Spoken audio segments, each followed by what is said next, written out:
Assalamualaikum warahmatullahi wabarakatuh. Hai semua teman-teman, gimana keadaannya sekarang? Semoga kalian makin sehat, semoga ada perubahan jadi lebih baik lagi ya.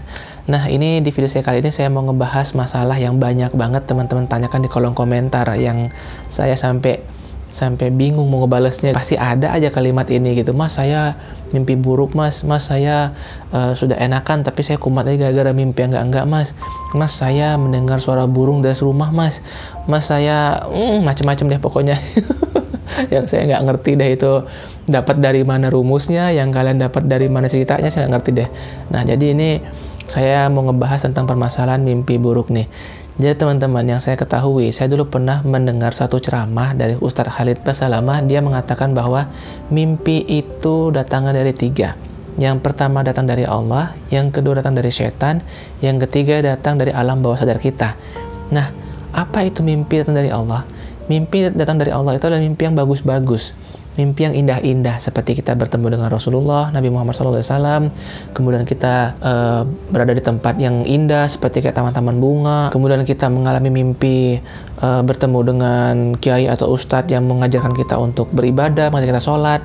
Nah, itu adalah mimpi yang baik, itu adalah mimpi yang datang dari Allah. Nah, yang kedua adalah mimpi yang datang dari setan. Apa ini? Ya sudah pasti mimpi yang selalu buruk, mimpi yang selalu nggak ngenakin. Semisal kita kayak ketemu setan, kita dikejar-kejar hantu, kemudian kita melihat kuburan, kita dikafanin, terus juga kita melihat kita diserang hewan buas. Pokoknya sesuatu mimpi yang bertujuan untuk nakut-nakutin kita.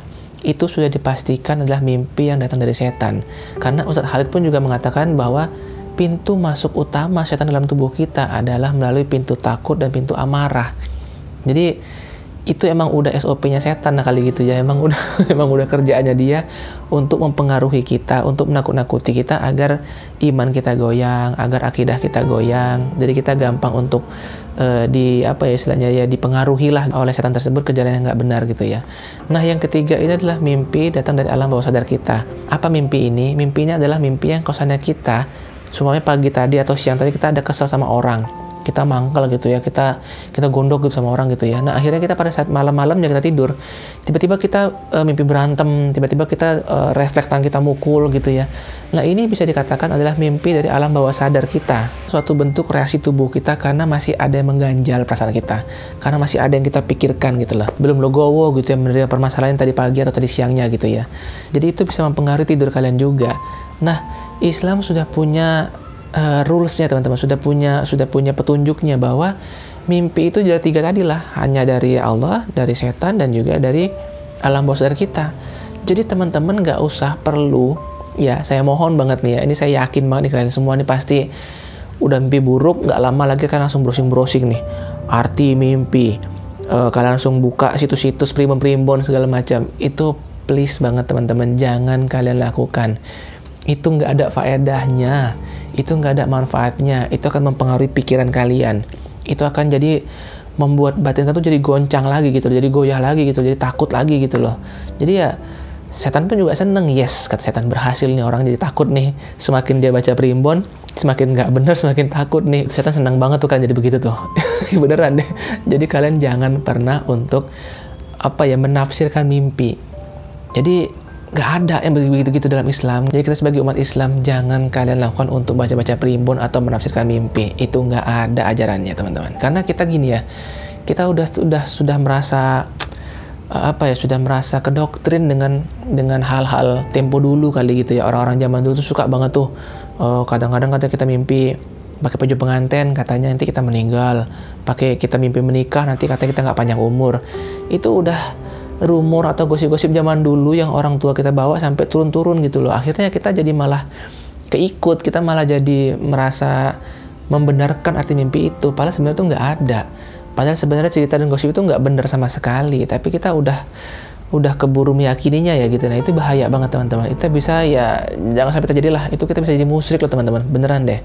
Jadi kalian jangan sampai ya mempercaya atau meyakini hal-hal tersebut. Terutama juga ada nih di kolom komentar ngebahas soal burung. Mas Freddy, saya kumat lagi nih gara-gara ada bunyi burung di rumah saya. Ini saya nggak paham nih teman-teman, karena di daerah saya, di Sumatera, di Palembang khususnya, kami nggak pernah mendengar cerita apa ya istilahnya, cerita legenda ini, bukan cerita legenda sih, cerita rumors ini gitu, bahwa mengatakan kalau ada suara burung dari rumah, nanti ada bencana di rumah tersebut, nanti rumah itu akan kebakaran, nanti rumah itu akan ada musibah. Kami belum pernah mendengar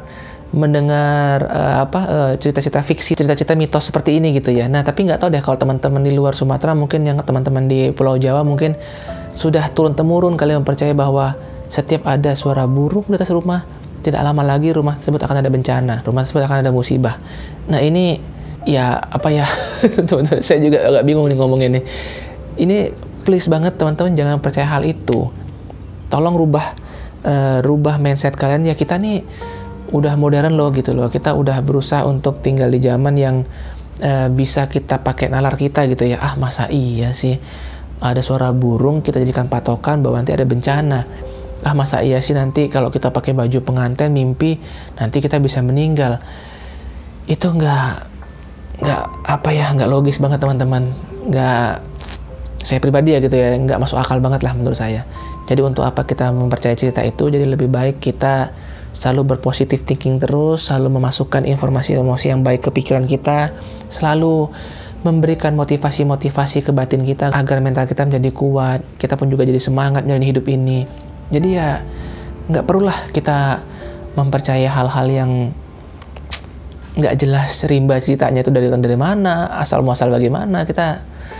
Kita untuk apa sih mengikutin dan menjadikan itu jadi budaya turun-temurun gitu ya untuk kita sendiri.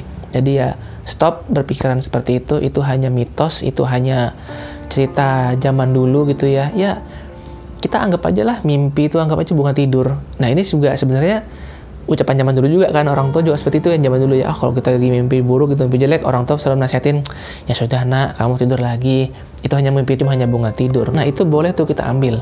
Ya itu boleh tuh kita serap. Oh iya ya, bener juga kata orang tuaku. Ini mimpi cuma hanya bunga tidur, nggak ada arti, nggak ada apapun, gitu aja teman-teman. Jadi kalau misalnya kalian mimpi buruk, dalam agama Islam pun dikatakan kalian harus ta'awudz. Jadi kalian harus meludah ke kiri 3 kali sambil mengucapkan a'udzubillahi minasyaitonirrajim, a'udzubillahi minasyaitonirrajim, a'udzubillahi minasyaitonirrajim 3 kali teman-teman. Udah gitu aja. Jadi kita minta perlindungan dari Allah agar kita dilindungi dari godaan setan, jin dan iblis yang terkutuk. Setelah itu ya udah kita tidur lagi. Ngapain mikirin, aduh apa arti mimpinya ya, aduh jangan-jangan saya begini, aduh saya begitu. Ngapain teman-teman? Nggak penting banget. Ya udah gitu ya teman-teman. Kita harus meyakini ajaran Islam seperti itu gitu. Itulah udah yang terbaik, itulah yang paling tepat. Jadi kita nggak menerka-nerka, kita nggak asal menafsir ahli nujum dan segala macam gitu ya. Jadi kita bisa istirahat dengan tenang juga, tidur kita pun juga bisa tercukupi dengan baik. Oke ya teman-teman sekalian, jadi sekian dulu video singkat saya kali ini. Kalian jangan takut-takut lagi sama arti mimpi, kalian jangan lagi browsing-browsing, kalian jangan lagi lihat-lihat primbon atau menafsir mimpi. Jauhin semua itu karena itu bahaya banget. Yang pertama membuat kalian jadi drop, mental kalian akan jatuh lagi. Yang terakhir, yang ketiga, yang paling fatal, kalian bisa jadi musyrik karena percayakan hal seperti itu. Wah, ini nauzubillah min dzalik lah, jangan sampai terjadi. Oke ya teman-teman, terima kasih sudah menyaksikan video saya kali ini. Semoga video ini bisa bermanfaat, semoga video ini bisa menguatkan kalian semua. Jangan takut-takut lagi, ingat mimpi itu cuma hanya 3. Mimpi datang dari Allah, ini mimpi yang baik-baik. Mimpi datang dari setan, ini mimpi yang buruk-buruk. Yang ketiga, mimpi datang dari alam bawah sadar kita. Selebihnya nothing, selebihnya nggak ada lagi. Udah, itu ya teman-teman ya. Semoga kalian tetap semangat, tetap istiqomah, dan jangan lupa berbahagia. Saya Frediansyah, Assalamualaikum warahmatullahi wabarakatuh.